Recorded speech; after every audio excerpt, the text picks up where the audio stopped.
Jill, thanks for joining us today. CEO of Bead Industries, fifth generation family business. I know we were trying to coax you to the next Shaping CT's event on entrepreneurship and leadership, and there's a bit of conflict. So we're happy that you were able to join us today, just kind of chat a bit. I think your perspective as is recognized, I think, fairly well. Maybe you think differently across, some of the state as, really a driving force in manufacturing, especially from your perspective. What are you feeling, within as trends or climate in the state as far as, your day to day as a leader, as an entrepreneur? Is it a rising tide, or are we facing some challenges? It's a big question to start off with. First, thanks for having me. I mean, just throw it on out there, and then how are you going to fix the economy? We didn't get that big yet. 12 different ways, I guess. From a small business perspective, I'll just start there. In Connecticut, it's tough. It's a high cost state, both to live and business costs, and we do the best we can. Obviously, I'm not going anywhere. We've been in our company 111 years, fifth generation. We've got amazingly skilled workers that I believe that we couldn't find anywhere else. So no motivation to leave, just, I guess, trying to balance, costs with the value that we bring. In terms of the manufacturing, I think there's exciting times ahead, honestly. I think that there was this big shift technologically that we had this kind of identity problem with manufacturing, smokestacks, lunch pails, dirty, nasty. Nobody wants their kids to work there. And I think it's taken way longer than we expected it to, but it's taken some time for people to shift their mindset around manufacturing and it being cleaner and it being, engineering and technology and automation focused. And the more that parents see that, and the more these schools, like my son was just in middle school, and he took robotics and 3D printing and engineering, and he was so into it. And so I think those are the types of things that get the kids and the parents to be excited about manufacturing and then be more open to those types of jobs. But I think that we've come a long way, and it took longer than we thought, but here we are. So. You sort of mentioned like the perception that it did take longer to shift. But I think part of that too is like I look back and I went to grad school, law school, and kind of got started on my career later in life. And you look at some people that just entered the workforce and they, started climbing ladders, started saving, and, you kind of look back and you're like, well, was it all worth it? And, so I feel like that's now with the but the sort of the skepticism around higher ed and the value that it brings, like there is a little bit more of an interest in trade and starting to build a career. We feel like the mountains of debt that you walk away from university with. Yeah. Then do you walk away with hard skills? In a lot of cases, no. And I think there's kind of the skepticism of universities, but then also the education of what manufacturing actually means. Mm-hmm. I read an article, and this is in prep for the manufacturing event that you took part in. It was the blue collar generation. And it is kind of that rising tide of looking at in education and technology, tech schools. You remember when we were going, I don't know how old you are, but I remember going to high school. Not saying. Never right? have. Yeah. BJ, now you say. But the tech schools were considered not the cool schools because they didn't have good sports programs or, that kind of thing. And there was kind of this negative. Yeah, I mean, listen, I'll be honest, where I grew up, that was the problem kids, right? Or those that they were having trouble in core curriculum. So it was send them to, a school that was focused on a trade or shop, more shop focused, right? Now they're making $50 an hour unclogging toilets. Right. They had the last. I think, and to add insult to injury, I think AI came in. We thought, oh, that was just gonna automate all of the blue collar jobs. Yeah. It's coming in for the white ones too, the white collar jobs, and that would be some marketing stuff, obviously some administrative things, organization of administration at your offices. And I just can't believe that that's almost made it worse for the higher education jobs. And we look at we both leverage but also deal with the impact of AI in our jobs every single day. Like, we use it to augment some of the work that we do, but we're also, you look at Mark Zuckerberg and what he's trying to do with Meta and making it like a humanless kind of autonomous end-to-end system where, creative, copy, and content and then purchase all happens without any intervention from a human. I actually think that I'm not worried about AI at all. I actually think that it's kind of similar to like a robotic arm. Mm-hmm. We don't really need the whole body. It's just a helper. Mm-hmm. I don't think it's a replacer. I don't know. Maybe that's naive. It just seems like most of the AI, when I use AI, I still have to do a lot to it. It's just sort of a helper. It's a time saver, but you still have to use critical thinking. You have to modify the entire document. It's a tool. Well, everything evolves, right? Like, yeah. I mean, to answer your question, I'm old enough to have. I'm older than him. So. To go down to go to the library and go to like the card catalog or whatever the hell it was called, and get the books, and then have to go pretend to read the books, really just look for the sentences on whatever state I was writing my report on, but that, right? And then you had Encyclopedia Britannica, and it was always on the CD drive, and then you got the internet, right? And then Wikipedia was crowdsourced and unreliable, and you couldn't cite it, and now it's citable, right? So it's just AI is the next evolution mm-hmm. of that, right? Mm-hmm. It's just how we use it, how we work around it is going to shift. And that same thing could be said for manufacturing, Yeah. We were sort of, farming, and then we started banging on metal, and then it's okay, let's get this machine. Okay, let's automate the machine, and then let's do all these cool different things. It's same evolution, just trying to harness the technology, I think, is the challenge. Do you see that being helped currently by Connecticut manufacturers or Connecticut businesses, or do you think that there's still opportunity for those to come in and be supporters of that space? You mean for manufacturers to be able to grow more and do more with? Well, I think from trying to, we talked, we're not going to do politics or religion, right? But do you feel like there is a focus on the resources, whether it's finances, talent, investment, material, policy that is really going to allow you to evolve in the industry yet, or is that still coming? Yeah. So this is a dance around it. Here's I am the first person to take advantage of the wonderful grants that we have and the programs and the resources that are surrounding manufacturers. And there's some great ones out there. I could list them all off. I just think that each manufacturer is kind of in a different spot, so their needs are a little bit different. And when we try to solve the need, and the need's different everywhere, it doesn't work for everybody.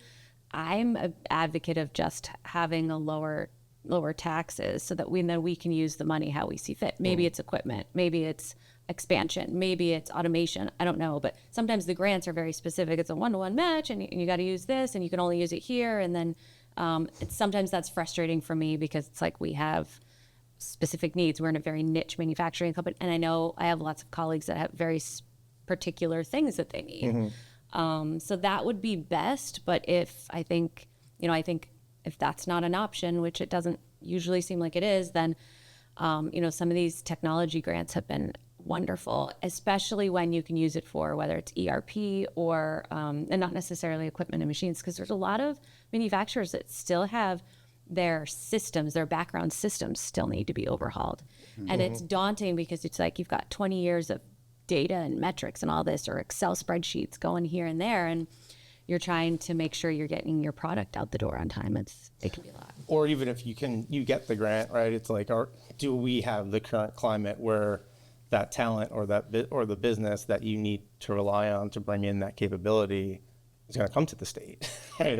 Or, or relocate here, or or open operations here. Well, that's an excellent point, because it's like, okay, maybe I need one machine, but then I need 3 tool makers, and then maybe I need so maybe your needs are that and then maybe a bigger building, but maybe your needs are that you need a little bit here, here, and here. You don't just need a lump sum in this one area, because you can't get people to stay if you don't have updated systems.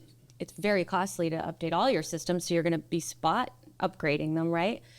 And so you're going to have, it's just kind of like when you clean your house, like one room's going to be clean, the other room's, there's always somewhere that you're going to have to focus on. So it just would be helpful to have a little more wiggle room there, I think. It's also just like when you're trying to introduce, I suppose, like a new way of working, then you're opening up a new can of worms when it comes to the supply chain issues, whether that's people or technology or, machine parts or whatever, So it's like, how do you have to like when you're thinking about introducing a new way of working or adopting something new at Bead, do you what kind of due diligence or foresight planning do you have to do in order to try and assess the viability of it? Well, we're pretty small, so most of the time it's kind of throwing it at the wall to see what sticks, trial and error. That's how I like to work, because I think we can get through solutions faster if we try. So we don't go all in on something, but we'll try a few things, see if it works. If it doesn't, roll it back. One thing we used to do that drove me nuts, we'd try something one way, it didn't work, we'd scrap the whole thing, we're done. Never revisit. Now I'm like, what if we revisit it but do this? Yeah. And then it would work. And it's like, okay, all right, we need to just be a little bit more iterative about our processes. But it's something sparked that. Yeah. Right? Like there was a need, or there was an idea, but if it just didn't work exactly as you first tried it, Right. there's still that need there. Right. Like if you haven't solved it. Yeah. But we were throwing the baby out with the bathwater, because and I think it was just that maybe we didn't have enough buy-in from people. Maybe we didn't incorporate everyone's ideas, but I'm a big advocate of coming back and trying something again differently.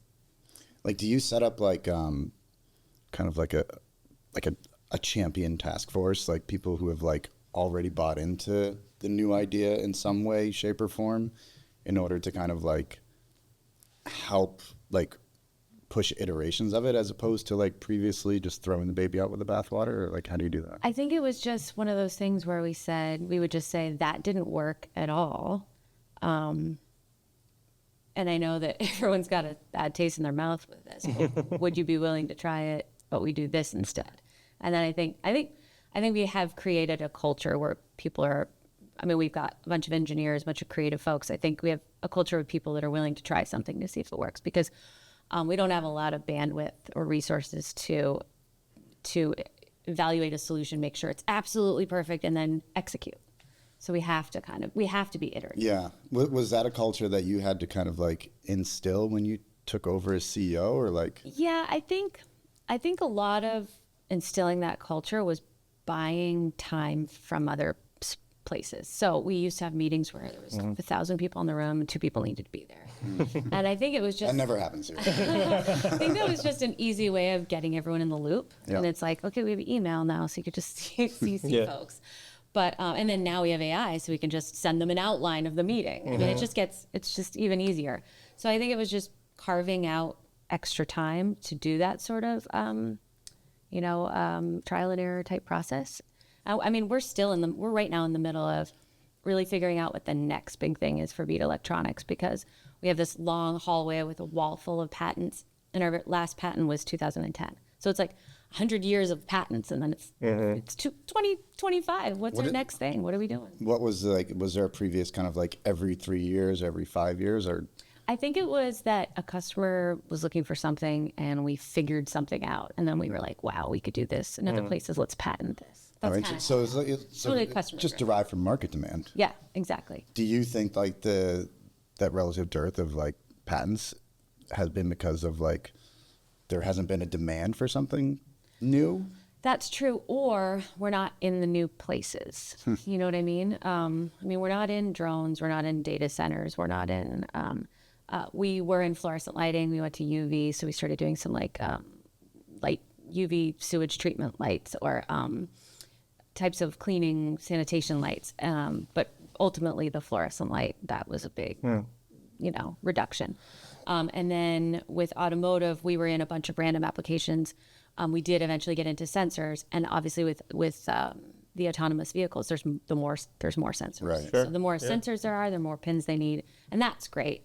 But I think we need a few more markets just like that. So now I'm looking at, I don't know that our pins are small enough for wearable technology, but thinking about things like, different military applications that could use pins.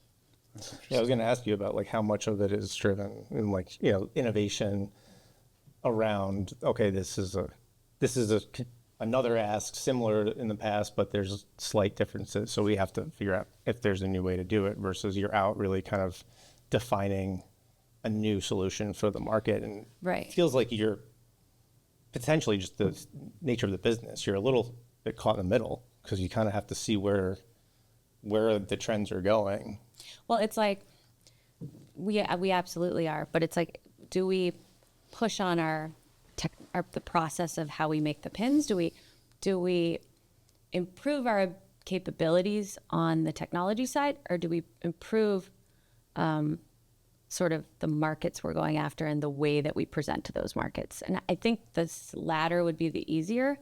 We've been doing the same technology for a really long time. It's an alternative to stamping and machining, and I think that the costs as stamping and machining has evolved and been more automated, our advantage has started to shrink. So now we're looking at advanced materials and okay, what types of materials make our process come out in the front still? Yeah. Because we have a lot of our pins are hollow in the middle, which saves on material and weight. Okay, where do they need applications to be lighter? Airplanes, different things like that. So we just have to get more creative on where they will fit. I don't know that we're going to be able to innovate so much on the process side. However, we've gotten into assembly, so we can insert the pins into different molds. And Can you describe the pins, like for our audience, of course? I should have brought some, but it looks like it's can I pull this off? No, I can't. It's just we have a simple part like a straight metal pin. We have pins that are thinner than a human hair. We call them bullet pins, but they're just giant hollow pins that go into like light base applications. We have, what we can do that's special is that we can put retention features on it. So we call them like a collar or an ear or a serration or a star. What that does is when the pin gets staked into like a PCB, because it's got that feature, it stops inside the board. If it's like an FR4 board. Okay. So it stops and it doesn't need to be staked. You don't need to solder. You don't need to do all those things because we're basically, this is silly, Like the Chinese finger trap. right, we're basically sticking a round pin in a square, we're put with a square feature so that it's stuck inside the hole. What about the you can't do that with the ones that are thinner than human hair, right? yeah. Really? Yeah, we can put features on those too. Wow. And then we do bends and serrations, and so we can do really cool things. That's the creative part. And a lot of times customers will come or prospects will come and say, can you do this? And we're like, we cannot do that exact thing, but we could do it like this. What do you think? And they're like, either they're like, yeah, that's great, or no. Do you ever, like, if you're getting like a specific request where it's like we can't like 100% satisfy what you're asking, do you have like strategic partners like in Connecticut? We definitely have folks that we refer to if it's not something that our process would ever be able to do. We're happy to help them find something else. But do you have a partner to like help bridge a specific gap with what you're doing? Yeah, she's not going to tell you on air. No.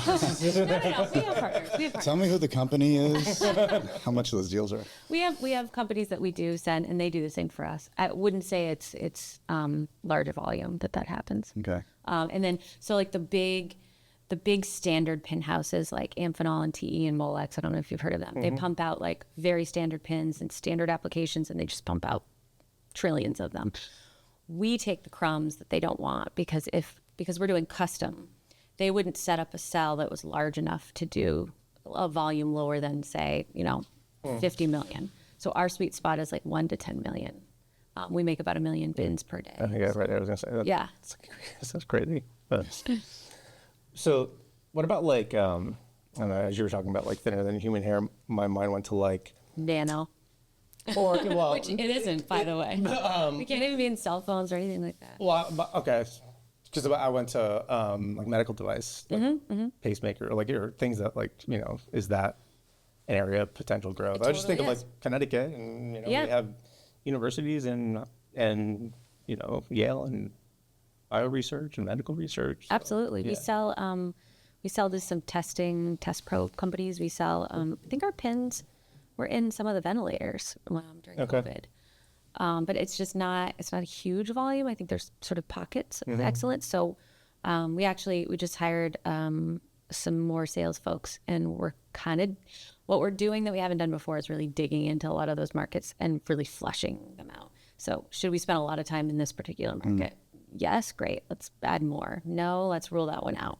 So I think before we were kind of like, you've seen Forrest Gump, right? Where he's fishing for the shrimp and they get like a boot and a tire and then like 2 shrimp at the bottom. I think that we're kind of fishing with too wide of a net, and we just need to focus and target. And I think then we'll be like bubble gum. Yeah. That's scary. That's scary though, right? Because it's like, do we put too much effort into potentially the wrong? Right, but I think so we're working on the sales playbook, and we're trying to automate a lot of the nurturing, as you know, like on the marketing side. But I think that what we really need to get good at is quickly kind of lifting the rock and looking and putting it back and lifting the rock. We just have to be better at researching where the potentials are. And it starts with just looking at our best customers and being like, where do we find more of those? Sure. Because some of our best customers came to us through the website, and we're like, whoa, how did they even?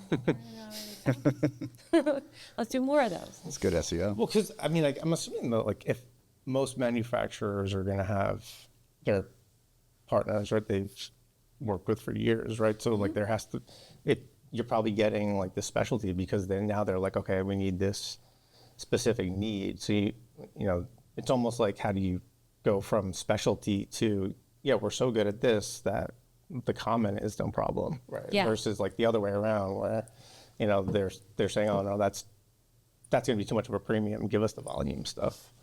Right. Well, with custom, I mean, like I said, until the big houses pick it up, it's ours. And honestly, when a customer knows about us, we're in. Yeah.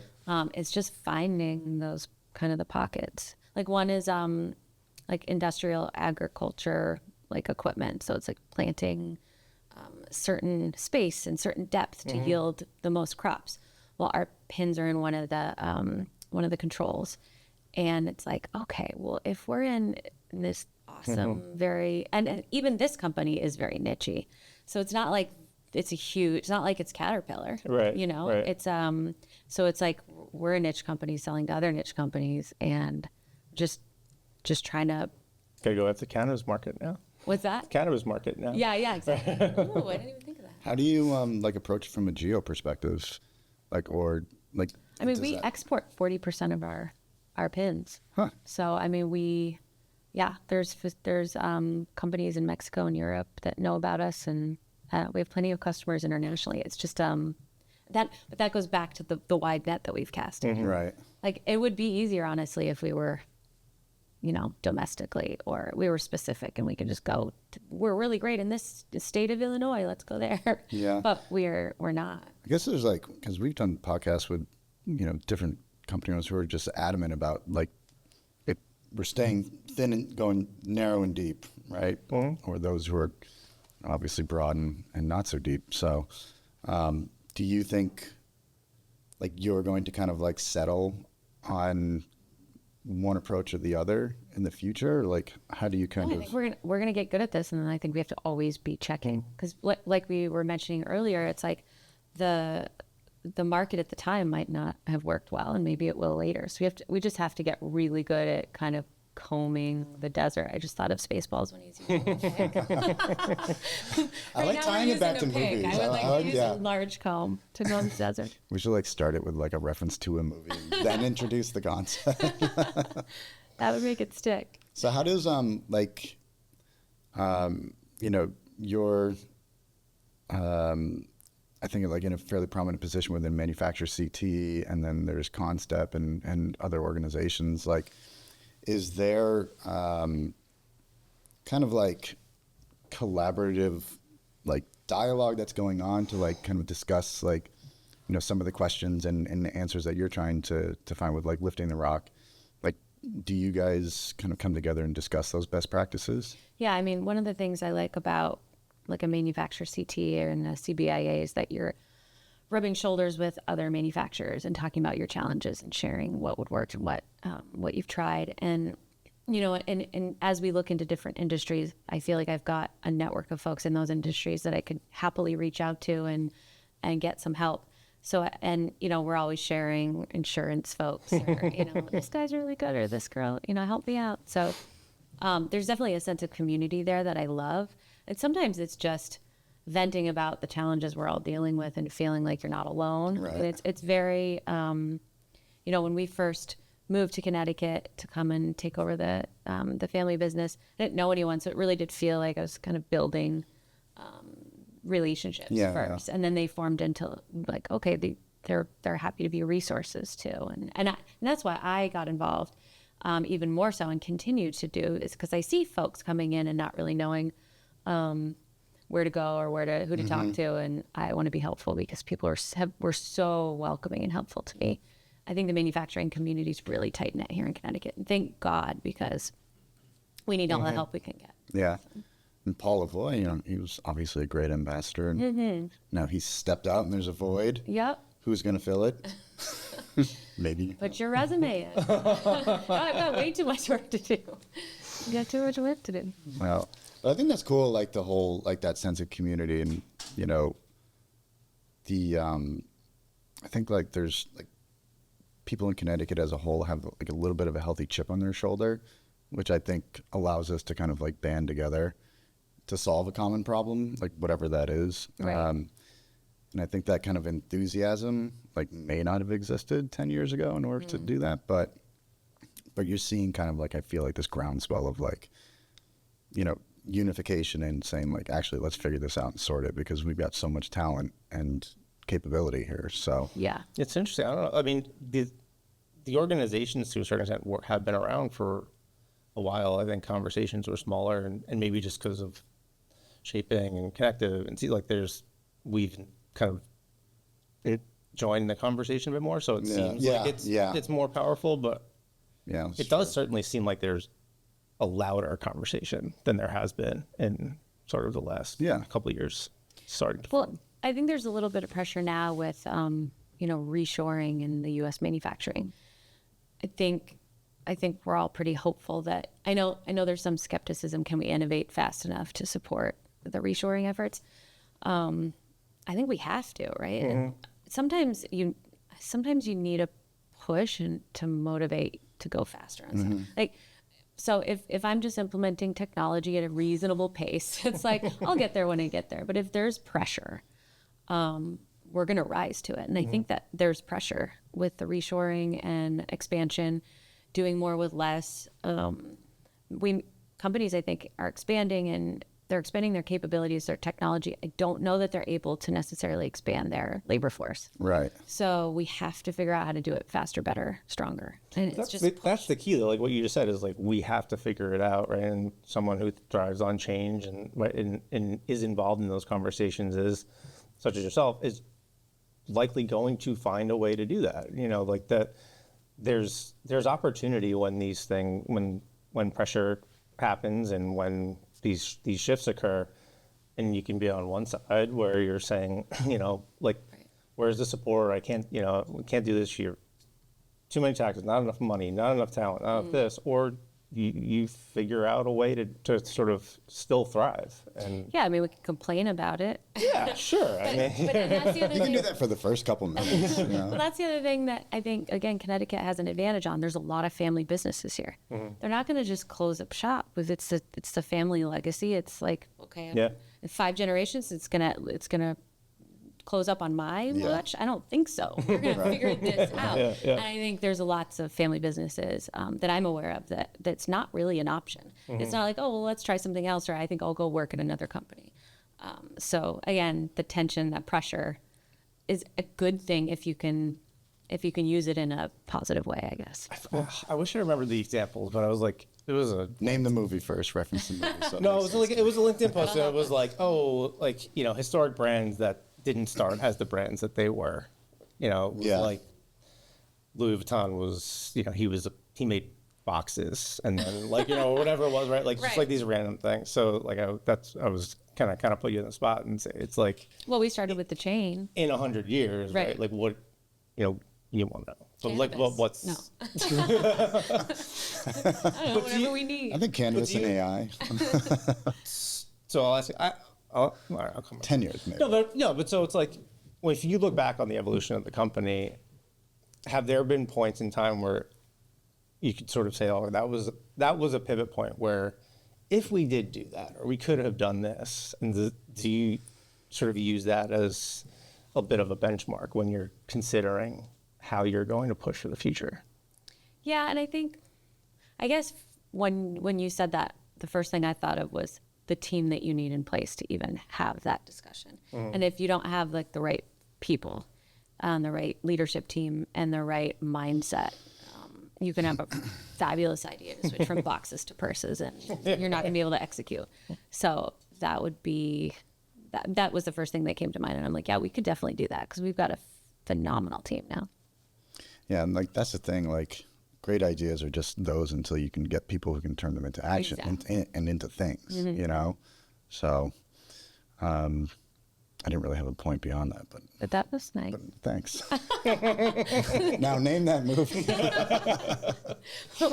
Well, one of your questions, one of the prep questions was about, it was something about along the lines of how do you get started or what do you recommend? And I was like thinking Bill Murray, what about Bob, like baby steps to the, because entrepreneurs can get really overwhelmed and they're like, oh my God, we've got this new product launching. We've got this going over here. And I've got to make lunches for my kids in the morning. There's so many times when I'm like, all right, just get to the shower. Like, just baby steps to the shower. Yeah. Baby steps to the car. Like, there's so many things you can think about them now and want to. That's an underrated movie, by the way. So good. Bill Murray and Richard Dreyfuss actually hated each other on that. So. Did they really? Yeah. Well, that was actually good because they stayed in character. Yeah, right. Yeah. Apparently, Bill Murray pissed off a lot of people he used to work with. Yeah, I think so. He just doesn't give up. Yeah. No. There was a really cool quote. I think it was like a Navy Rear Admiral. He was like giving I don't know if it was like a university, like a college. He was giving a graduation speech to, but it was like, if you want to change the world, start by making your bed. I saw that one. I loved it. Wasn't that good? I showed my boys. Yeah. I was like, this is why you need to make your bed. They were like, it didn't necessarily change. That was a good. It was like a commencement speech, right? Yeah. I thought it was powerful. I thought it was my too. bed now. Yeah. Didn't translate. I try to make my bed. Sometimes I don't. And I'm like, I do think about that speech though, like when I walk by the bed, and I'm like, well, it's like all right, ounces equal pounds. I purely make my bed so that spiders don't crawl into it. That's my one motivation. Why do you think that's going to stop I it? don't know. It's just easier. Not with this crease. I'll go around. Oh, I found something else. I don't know why it makes me feel. Mother of God, she put hospital corners on you today. I'm not even going to try. Tomorrow. I always thought they just came in from the ceiling. Yeah. I've had one belay down over me in the shower. I was like, oh my God. Dude. Yeah. So we burned the house down. It was an old house. You didn't give it. Can we sell it, sweetheart? No. It's got to go. Sounds like something Sam would do with your portfolio of houses you don't even live in. Selling some. Sounds good. I want to tell a quick spider story before we move on. No, go ahead. So when Bree and I went to, my wife's name is Bree, and we went to, we were in South Africa for vacation, and we stayed in one of those glamping, like. With the net? Yeah. Like, oh my God. But they shut the power off at 10 p.m. And so, because the whole camp's run by generators, like from the 1800s, and I'd like get up to use the bathroom, and I turned the flashlight on, and it was the most terrifying thing with like spiders as big as your hands everywhere. Oh my God. Yes. On the net. On the net, and like the bed, in the bathroom. So you held it. No, I didn't. I was like there's no other option. Where is this? I'll never go there. It was in South Africa, and a place called Port Elizabeth. Africa. The whole continent is on my list. He's ever going on safari. You'll watch the videos. You're not gonna. Anyways, we can talk about more business stuff now if you want. Hate spiders. Yeah, I don't like spiders. when you were talking about nurturing, kind of like maintaining, what's your approach? Like, how do you keep people motivated to, continue to really be passionate about, a business? We were talking about, it's not the little mini umbrella for the drinks, right? Or it's nothing fun. It's yeah. little bits of metal. Yeah. How do we get them excited? Or how'd you get yourself excited, even? Well, I'm driven purely by just like the business. Give me the money. By the business elements, that every day is different and exciting. And that, one challenge is financial. Maybe the next challenge is technological. The next one is a personnel issue. Like there's so many different things. Every day is different.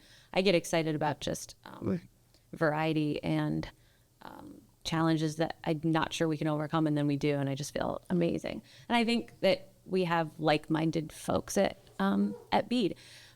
But we have this job, we actually posted it internally and then interviewed internally. I think that, and I was talking about this with someone recently, it was that these young folks that it seems like every generation thinks the generation below them or, is just like entitled or wants it all and all that. And I think that there's definitely a motivation to grow and learn and develop. And it sometimes comes off like, I want a promotion, I want more money. I'm not to say they don't want more money, who wouldn't? So what we've kind of gotten better at over the years, especially as we've had a complete shift in our workforce from so many retirees. It all happened right before COVID, and then whoever was left, COVID really motivated them. So we've just had to do so much hiring and so much onboarding and development that I think we finally got the hang of it, hopefully. And a lot of it is around crystal clear path potentials. It doesn't mean that you're getting promoted to this next week or next year, or you're going here next year. It just means that this is where you could be if you wanted to go that direction. Or you could switch gears and do more on the customer side. So I think we're really open to people growing within, and a lot of times that means dollars on training or different certifications or programs that they're interested in. Vistage is a really big one we use. They have like an emerging leader program, an advancing leader. Our employees love that because there's a motivating speaker, and then they can do a workshop, and I think that's the hands-on kind of college level learning that we didn't get in college. We were just in lectures, Right. It's almost like college, but the way it should have been, which is a practical approach is using your own actual job as so a speaker will come in, the workshop will be leadership or and strategy, and I'll say, okay, what are you working on in your business right now? And then you get to use that as an example and figure it out. I think in college we were like, XYZ Corporation needs to do XYZ, and you're like, and then you take the theoretical courses. Acme Corp. You take the theoretical courses, you pass them, and then you're done, and you're in the real world, and you've had zero preparation for the real world because it's all been theoretical. Real world application. Yeah. And that's why the kid that went to the trade school is way better off. Yeah. Because they were using their hands and doing it. Yeah. And we were thinking about it and watching it. Yeah. It's like, my communications degree. It's like prepared. It's tough because we talk about it internally. Obviously, we have all ranges of ages, and like I would agree that like there's just as many motivated as unmotivated people, like as our generation, but they are starting from just a completely different level of experience, experience, not level of experience, but through COVID, through this digital push, like the lack of in-person, like the socialization differences, like we were like, go figure it out. Like that was like, and like maybe our leaders gave us space to go figure it out, but the expectation was like, just take a first step, right? And like they've had to have everything sort of laid out because of where they were in their formative years. So now it's like they're so afraid or unsure what that first step is. But if you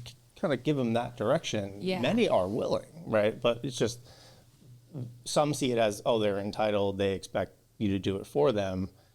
But but then on the other side of it is like, no, like they just don't even know like how to take a viable first step that can then be nurtured. It's almost like I'm 44. I'm going to be the brave one and say how old I am. Like, so, but when we were kids, like my parents were like, get out of the house. And we're like, me and my brothers and, you know, my sister, if she was with us, to ruin our good time.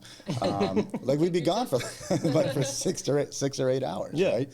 And so you just kind of sort it out and figure it out, right? And so that like when you do like come of age to be in a workplace, you're not as afraid to take that first step because it's like no one was telling me what to do before. But I think like younger kids now, like I don't know if they're like coddled or helicoptered or what, but it's like there's a lot more like attention on like what they're doing, how they're doing it. But there's a strength there, I think. Because I think you're exactly right. Because if you look at Google, there was like, here's snacks, here's a sleep pod, here's some cool games. So you never leave. Have a good time solving whatever problem you're going to solve the way that you're going to solve it. I mean, and just like with our parents, like, here's a sandwich, go. Yeah. And we thrived on that, and we became creative and problem solvers. And I think this next gen, yes, I do believe that we probably were coddled because the more that information we had about the street's not safe, the town's not safe, the more we helicoptered them. But I think it's allowed them to specialize and focus. And like, so maybe like you were saying, and I totally agree, maybe they need that first step, maybe they need a little guidance, but guide them a little and then let them go, and they will focus and execute. I think we have some team members like that are amazing.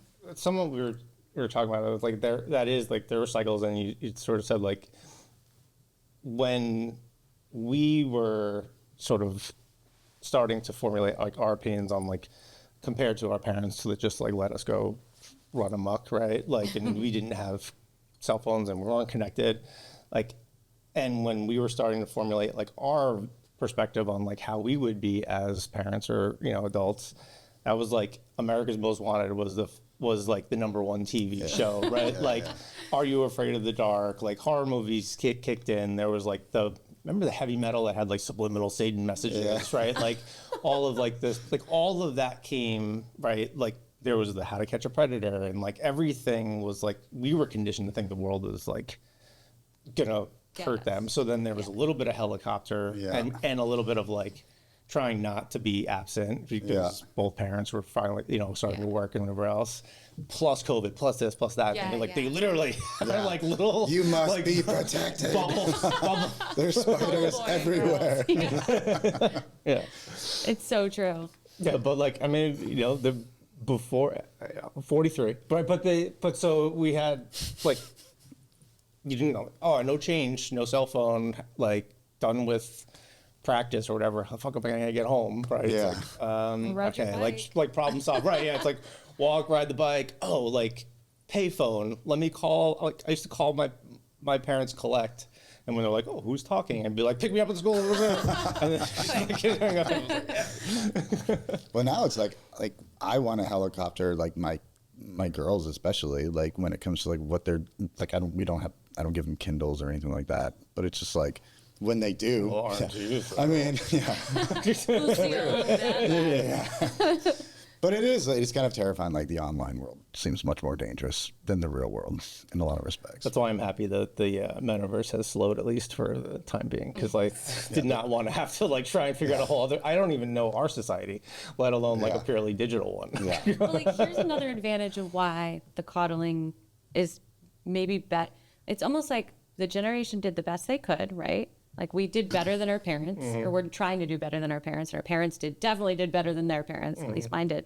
I think with kids now or young people today, it's like so before you were saying we were outside running amok, weren't connected. So let's say it was like, oh, we're going to go build a fort. Mom, I'm going to go build a fort. You come back, you built a tree fort on the wrong side of town. No, I thought you guys were building this is the worst analogy ever, but I thought you guys were building on this side of town. This wouldn't. Well, this next generation would have called and been like, so and double check and kind of reconfirm. So I'm doing this, and I'm going to go here, and is that correct? And so they can iterate faster and actually get to the end result quicker. And in times like today, where it's like you have to do everything faster, quicker. Yeah. I just think their reaction time and their ability to clarify what the end goal is and then get there faster. I think if we should probably do a test. We should probably have a project and then with the 2 generation teams and see who finishes it first, because they're going to get more clarity and complete it in the way that it was meant to be done faster. Do you think they start from a more kind of like detail-oriented mindset, like from the beginning? Yeah, because they are expected to be given all the parameters and the guidelines. Because Interesting. Yeah. and we're used to just like free form. Yeah. I do But you think recognizing that is, I think, a major difference is in like what makes you unique as a leader, right? Because like that's not the test that most businesses or owners would give. They would say, okay, put a 44-year-old and a 24-year-old and just give them one sentence, right? And then it's like, that's the control. Right. But like you even acknowledging that like, okay, they're not going to ask any questions, but like if they ask, I'm going to answer it fully, right? Like I think much of leadership right now is conditioned to even just think like, you're already asking questions, like you failed, right? Like they're not thinking about how you get to the end. It shifted, but I guess I've seen a bit of a shift with that, but I do think you have to do that. So that's good. Yeah. Because I mean, I do think you have to do that if you want to. I think this next generation wants to understand what the goal of the project is, and then they want to provide their input. And I think before, when I came to the company, it was, this is what we're doing. We'll hear your ideas at the end. Right. By the time I got to the end, I forgot what my ideas were anyway. So you're really stifling that creativity and innovation by not getting the input in the beginning. and So that was the grandparent influence. That was like work, just work. Don't ask any questions. Yeah. Just work. Yeah. Be Learn happy. it Be our happy way you have a job. first. Just Yeah. get work. Yeah. But I think you like, you know, to your point, like kids today, like they've earlier on in their lives, they've developed a voice because they've had the distribution channels to be able to speak their mind, right? And so they're used to speaking up, you know, for themselves, I think, but also just like your point, like clarify things. And like, I love that. Like, you know, if someone's brand new and like, they're not asking questions, like, I'm kind of like, why? You know, it's like, are you nervous? Like, do you feel dumb? Do you think you know everything? What about too many? It depends. If it's the same question over and over, it's just like, like I've already answered this. So you've actually kind of taken the steps to adjust onboarding, and have you adjusted your sort of like reviews and your performance analysis too? Yeah, I mean, so we've got our core values, and then we hire and fire to those. And when we're hiring too, so we just used to look at the resume and be like, awesome, 100%, this person. And then they come in, as long as they didn't, I don't know, like spit on you or, you know, as long as they were breathing in and out and could walk in, so that they were hired.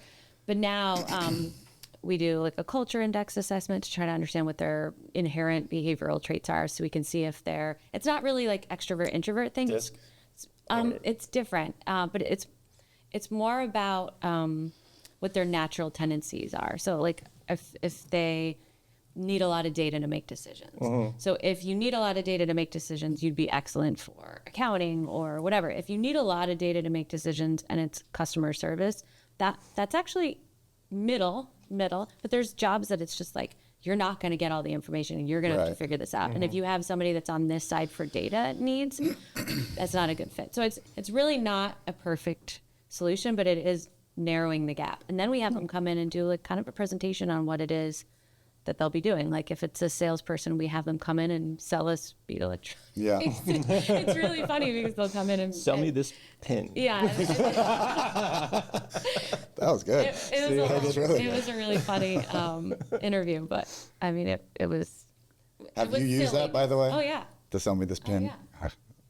Well done. We had someone give a presentation, and they even had like their Their Wolf of Wall Street. They had their like contact information at the end with Bead Electronics all around it. Like, That's cool. Like, So you did the job. What, like, is that a questionnaire or a survey that you do that assessment on? It's basically the assessment is just a bunch of boxes with descriptive, assertive, gentle, kind. It's just a bunch of boxes with these adjectives, and you just check all the ones that you think that you are. That's it. Do you think, like, because I've done those before, kind of like those personality tests, like, but like, do you think people would ever, like, do you think they answer them honestly, or do you think they answer them in a way that they think they should be perceived by the people who are going to be assessing it? Well, so I think that they do both, but I think that if you know something about yourself that you're proud of, even if you're not sure that they want that, you're going to put it. Right. Or like, I don't know. I think people take pride in their kind of makeup. Right. So even if you maybe say that you're really generous and you haven't donated ever, you might put that. But I think that it's asked so many different ways that To eliminate that bias. Yeah. It's data driven. I've taken it a couple times and it still spits out the same result.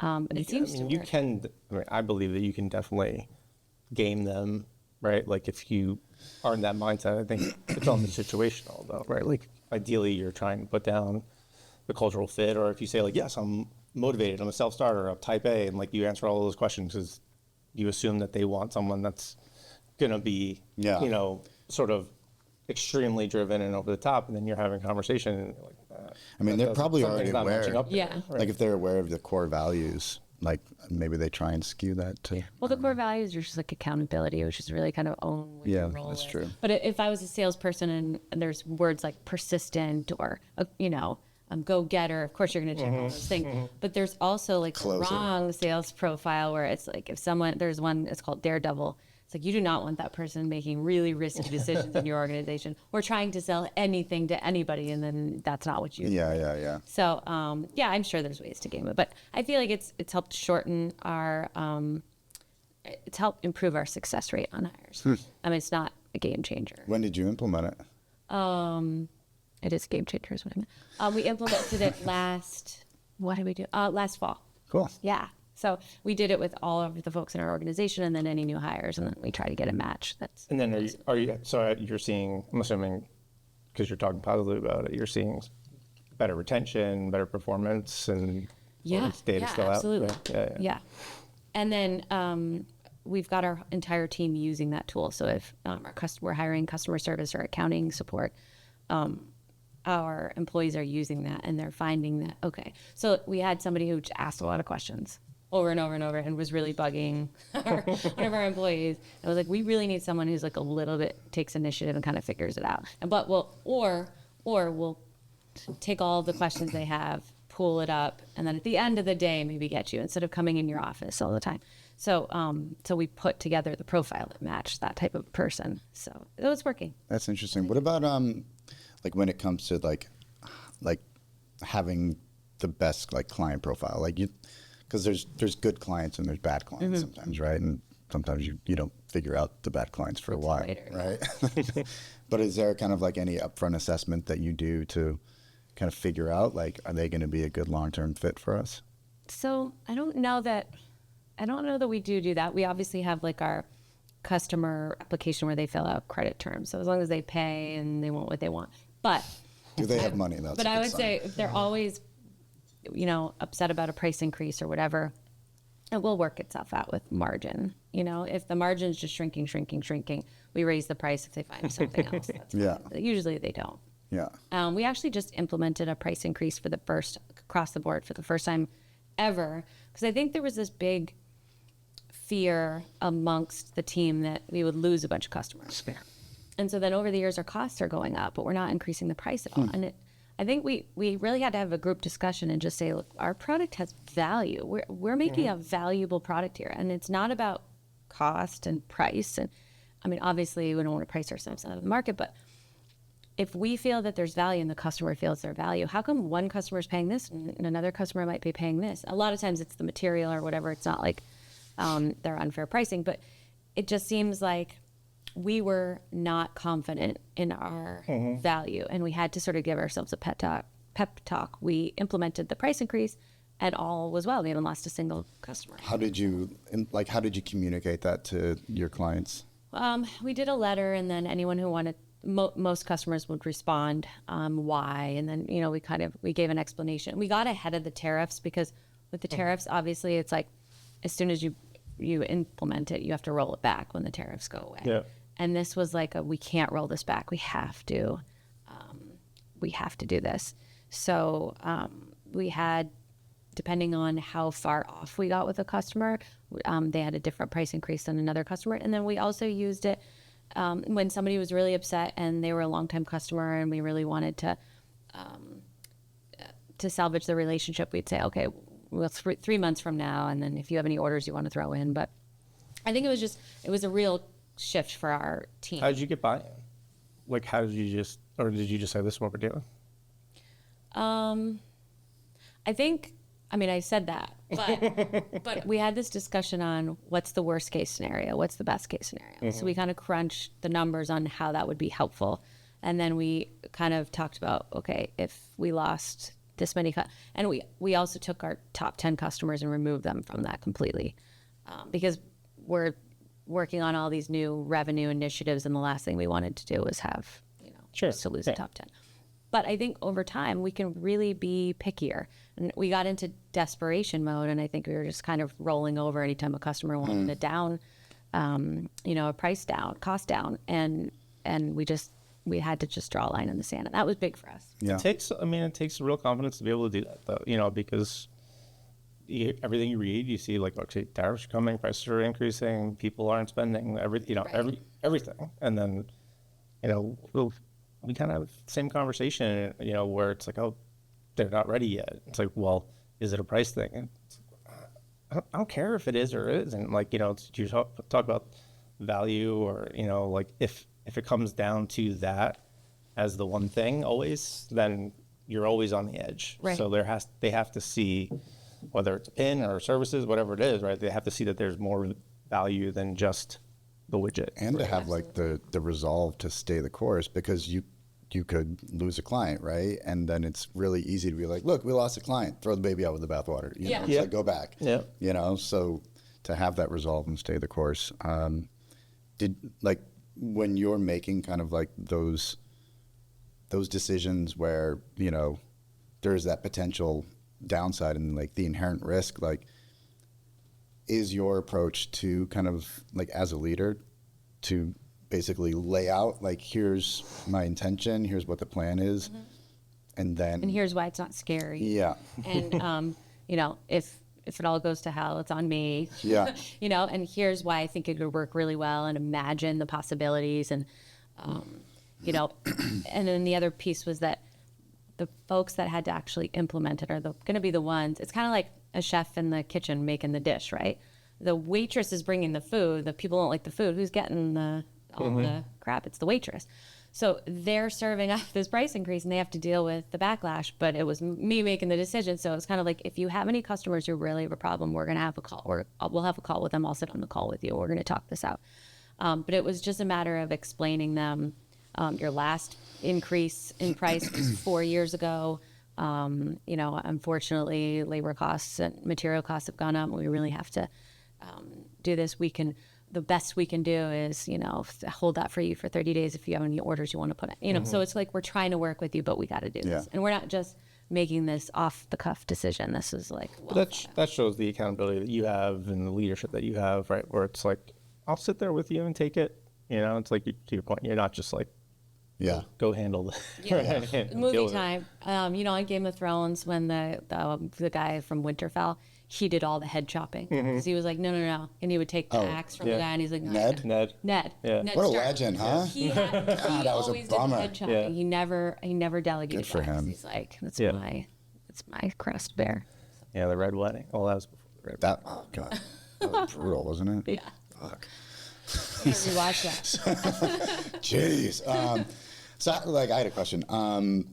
So, like, how do you kind of like approach your like leadership structure, like in terms of like democratizing and like enabling your kind of upper echelon leaders to take control and make decisions? Like, how much do you retain and how much are you willing to let go, and how do you find that balance? Yeah, that's a great question. It is a judgment call. I think I get to know my leader, as I get to know my leadership team, and they know kind of what I'd like to be privy to and whatnot. But I think for the most part, I let them do their jobs. I think that's really important. I would say I really do not try to make a decision. I'll give what I would do for the most part. For the price increase, I did step in on that one, but we did have a change in our sales leadership, so I was kind of filling in for that. But typically, if our director of manufacturing, if he says we really need to spend the money to repair these machines and do all this, if that's his recommendation and he's showing me that, this is, if it breaks down again, this is the cost. Yeah. If we can repair it with something used or we can repair it with something new and these are the costs, I might be able to get some grant money. I can see that we're like working the numbers to do the best we can. And it's like, I think you've made the right recommendation. I'm good with it, So it's really just like the right people not overthinking it, but definitely doing the due diligence. And you show that a few times, or they're showing that a few times. And after that, it's like, you're making all the right calls. I don't even need to get. Yeah. How long have you been working with like that core leadership group? I would say, well, our director of manufacturing came last year, and we had a revolving door with that ops role for 5 years. We had someone new every year. I think leadership at the time, I think that we tended to micromanage a little bit, and I think I stepped in and then not micromanaged. I was like, and then I do think too, I think a lot of folks want to contribute and want to feel that they're contributing. And so, like, let's say I'm running a division and I'm really good at operations, but I'm managing sales and finance. I'm not going to let operations go, right, even though I'm not the best person for that role. And in a small company, sometimes we have to wear a lot of hats. And I think sometimes we get folks that are wearing multiple hats and they don't know how to let it go. And it's just a matter of, it's like with going back to the accountability chart. Everyone needs to be crystal clear on what their piece is. And then, I just go in and make sure everyone remembers what their role is, and we let people do their job and let them fail forward, so to speak. Like, give them lanes, but let them run in their lanes. Yeah. Right? Yeah. What did someone say? It's like, you can tell me what to do or how to do it, but not both, right? Well, what is that from? That's a good quote. I got it from What somewhere. movie? That might Show? I think that's like a leadership book. I don't think that's a movie. I'm sure it was in a movie. Maybe it was Jocko Willink. I don't know. But it's like, so tell me what to do, and then I'll go figure out how we're going to get it done. Yeah. Or I'll say what I think should happen, and then you tell me how you want it done. But to do both, it's like, well, what am I here for? I'm just a monkey, So as you're starting to think about, okay, now I'm going to take this company into the future, where are you going for inspiration? How wide are you going to let yourself dream? Well, going back to my baby steps analogy, it's like I have a lot of ideas, but right now I'm just getting the sales team organized. And then as soon as that's done, I think I'd really like to start working on like product innovation, but I kind of can't think about those right yet. It's like a little too much of a fire right now to look away. Not that I can't chew gum and walk at the same time, but I do think, we're small, and I think and that's one of the reasons why I like EOS. It's like, you've got your top priorities for the quarter. Entrepreneurs want to go do, yes, I know I agree to those top priorities, but let's also do this. Do you have your VTO? Do you have your 5 and 10 year? Oh yeah. So you want to share? Sure. I mean, we want to double in revenue, but we don't want to do it unprofitably. I mean, like, if you think about it, it doesn't matter if we're a $10 million company or a $100 million company. If we're eking out the same profit, it's like, do you know how hard we have to work to eke out the same amount of profit? So I don't want to work really hard to make the same amount of money. I also want to do it in a sustained way, just because I tend to be a little riskier, but I'm also managing the legacy of my family business. So I have to pepper that in. And I think if it's a sustained growth, then it'll stick. And then I also just want to make sure that we're sharing that with our folks. So it's not world domination. It's more like, we're all here all day long. Let's make it fun. And it'd be awesome if we could put in like a little courtyard or offer Friday lunches, or, I'd like to do more stuff like that, but we really have to get to the other side of this revenue problem that, it was like 4 years ago, it was a revenue problem, it was an operations problem. 3 years ago, it was a people problem. And every year there's some theme that seems to crop up. And I just have a feeling we're really close to having everything. Finally. So maybe that's too optimistic. And those aren't like unique, right? Like, those problems crop up for a lot of businesses, and, like CEOs are having to do that. And I wonder, like, with entrepreneurs, like up and coming ones, like, they've got their value proposition and their product, and they're super excited about it, and they think it's just gonna, like, limitless upside, right? Do you think for every unicorn there's Yeah. 10 million that aren't, right? And like, I think to your point, like there's 111 years of legacy. There's the faces of the people that you see every day. There's, it's a very different, like, you feel the ebb and flows much greater when that weight's there versus, a 5-10-year-old company. You're going to have those like growing pains, but it's not like, oh shit, I can't fuck this up because I got, There's great grandpas over there. Like, You got like a wall of like paintings of judgment. all dead guys. staring. There's both the weight of the responsibility of that, but there's also a little bit, I don't know if you said like chip on the shoulder, but there's also a little bit of like the Titanic, right? We can't sink. We're the largest. We've been here 100. We've been through depressions, recessions, and COVID. Come on, whatever you throw at us, we're not going anywhere. So there's a little bit of that. Maybe it's naive, but it's almost like it gives us a little bit of. You're too bead to fail. Ooh. Get it. Put that on. I want to be supportive. Scott, did you like that?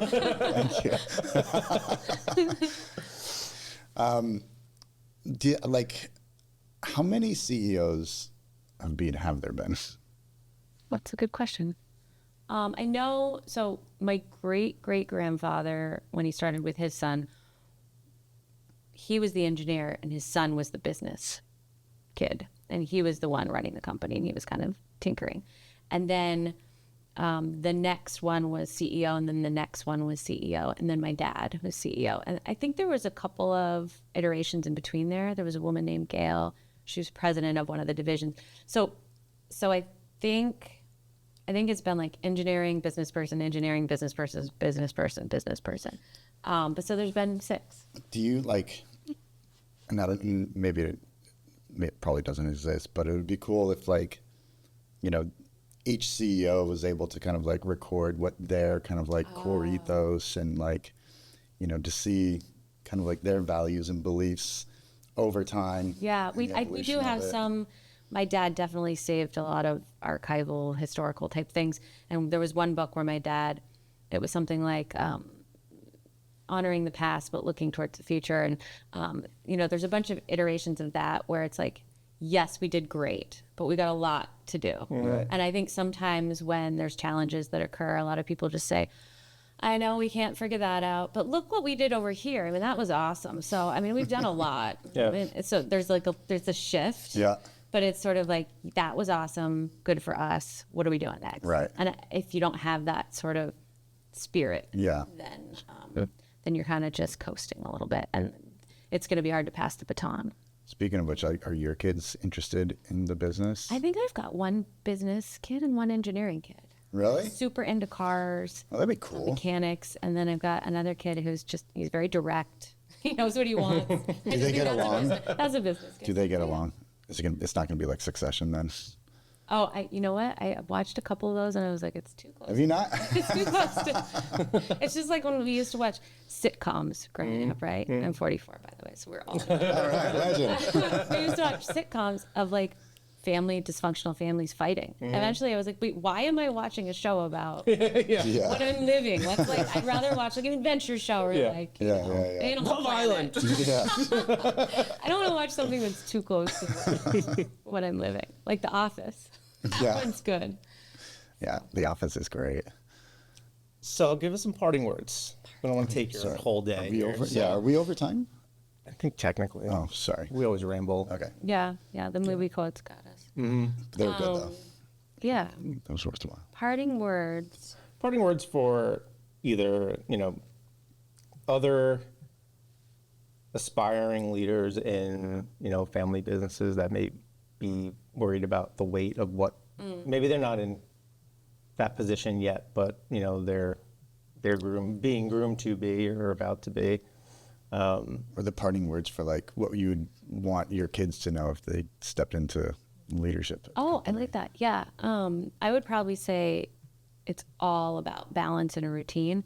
And I was thinking about this because one of the questions at the end of the prep was kind of like parting words, but it was like the weight of a family business or the weight being an entrepreneur and having all of these employees working for you and their families relying on your company as a source of income.